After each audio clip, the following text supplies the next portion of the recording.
আমায় অভিশাপ দিয়েছ শ্রীমতী রাধারানী। আমি তো কোনো অপরাধ করিনি, আমি তো শুধু তোমাদের চরণের দাস।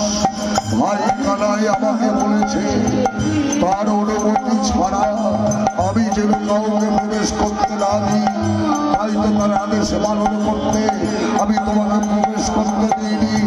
এই অপরাধে আজ তুমি দিলে আমার নির্মম অভিশাপ। তোমার অভিশাপে পর্বতের মুখে নরককুলে জন্মগ্রহণ করবো না।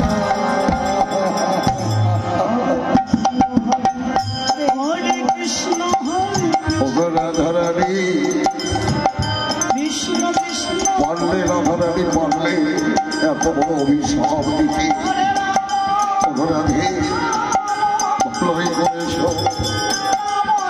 আজ তোমার অভিশাপ আমাকে মর্তের মুখে দানবের ঘরে জন্মগ্রহণ করতে হবে।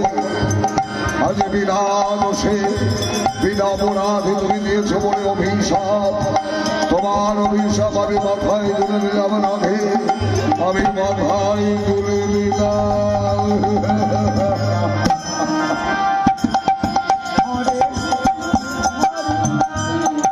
রাধারানী সাধের গোলক বৃন্দাবনের ছেলে আমাকে চলে যেতে হচ্ছে ওই মর্তের মুখে দানবের ঘরে। তবে যাবার সময় তোমাকে একটা কথা বলে যায় রাধারানী, আমি যদি তোমাদের এখন শিশু ভক্ত হয়ে থাকি, আমিও তোমাকে অভিশাপ করছি। আমার অভিশাপে 100 বৎসর কৃষ্ণ দর্শন করতে পারবে না, কৃষ্ণ দর্শন করতে পারবে না।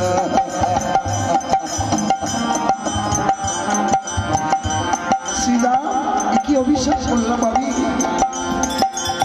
সে শ্রীদা আমাকে অভিশাপ দিয়ে গেল।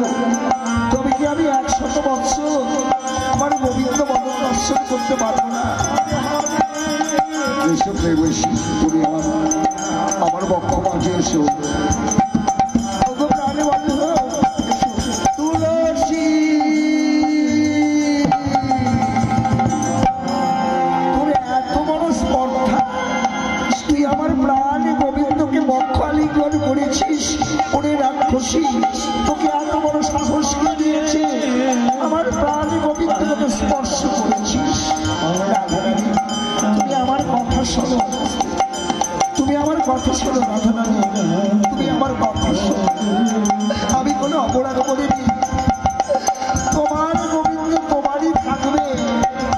এই জগতে কেনা চায়, গোবিন্দের সঙ্গ কেনা চায়, তাই তো আমি প্রাণ করে দেখেছিলাম। তাই গোবিন্দ আমাকে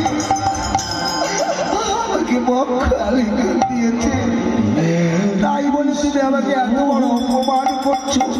ওরে রাক্ষসী, তোর এত বড় সাহস, আমার প্রাণ গোবিন্দকে বক্ষ আলিঙ্গন করেছিস। তুই একটা কুলোটা না, তুই কলঙ্কিনী না, তুই বিচারিণী না।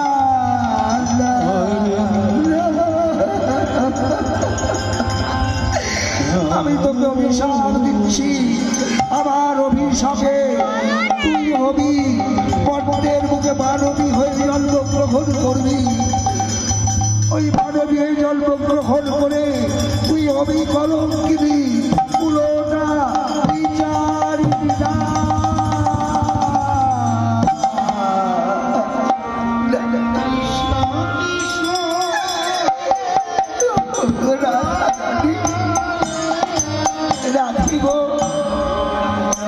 কি অভিশাপ দিলে তুমি আমার? আমি তো কোনো অপরাধ করিনি রাধারানী, আমি তো কোনো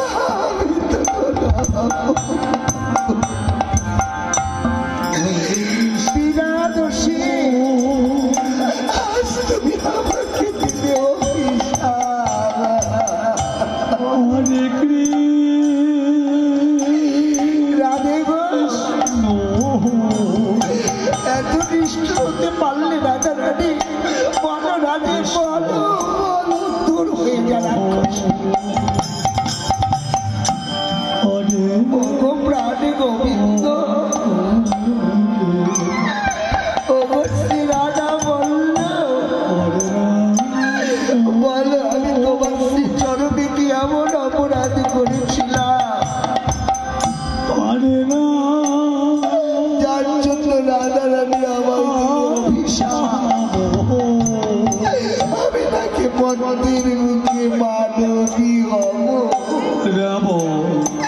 আমি আমাদের জানি কলঙ্কিনী গুলোটা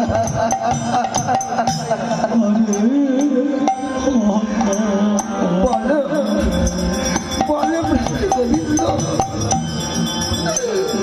তবে কি রাধারানীর মুখস্থিত পানি আমার জীবনে ফলগত হবে বলো প্রাণী গোবিন্দ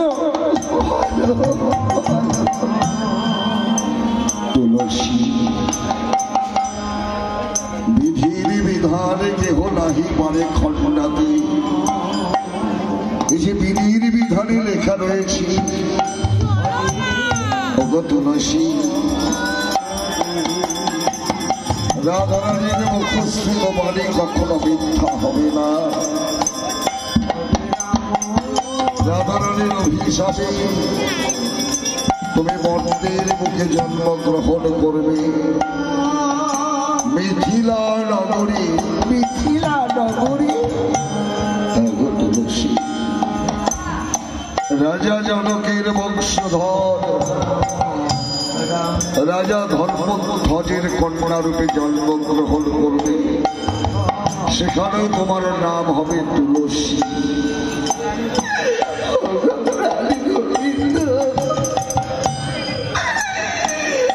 আজ সাদের গোলক বৃন্দাবন ত্যাগ করে আমি যাব মন্দির মুখে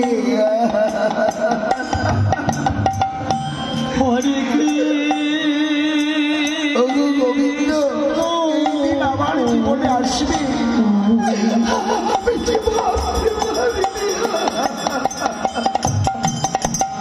কৃষ্ণ প্রাণী গোবিন্দ আমি চেয়েছিলাম সারাটি জনম ধরে তোমাদের যুগলের চরণের সেবা করতে নিতাই গৌর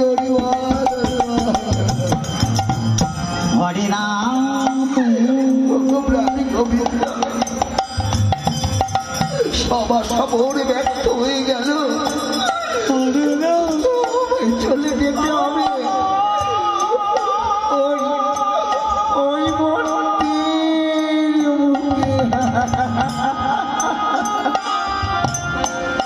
কেদলা তুলসী কেদলা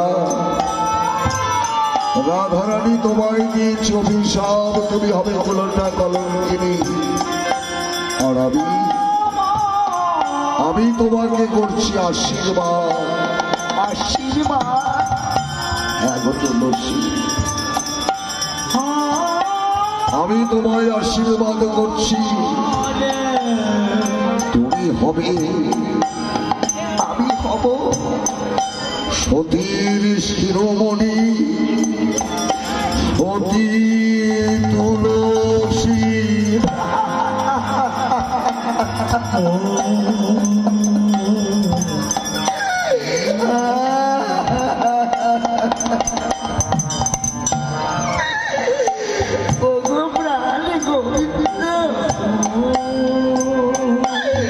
রাধারানী মনে পড়েছে অভিশাপ আমি ভাব পুরোটা কলঙ্কিনী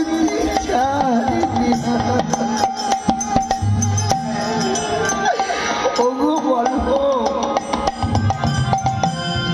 তুমি তোমার এত দয়া তুমি আমায় কৃপা করে বলেছ আমি নাকি হব সতীর শিরোমণি সতী তুলসী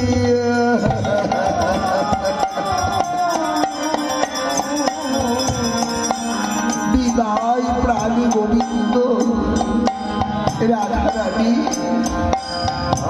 ভুল বুঝে তুমি আমায় অভিশাপ দিলে এই গোলক বৃন্দাবন ছেড়ে আমি চলে যাচ্ছি তোমার গোবিন্দ তোমারই থাকবে তোমরা একবার জীবন হয়ে দাঁড়া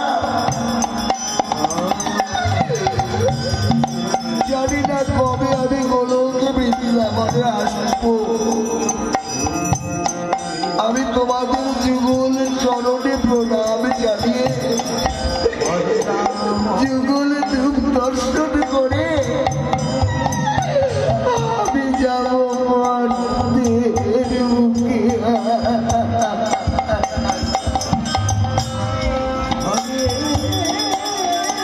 রাধারানী, রাধারানী, গোবিন্দ এই তুমি কি করলে রাধারানী? ভক্তের মনে তুমি আঘাত দিলে।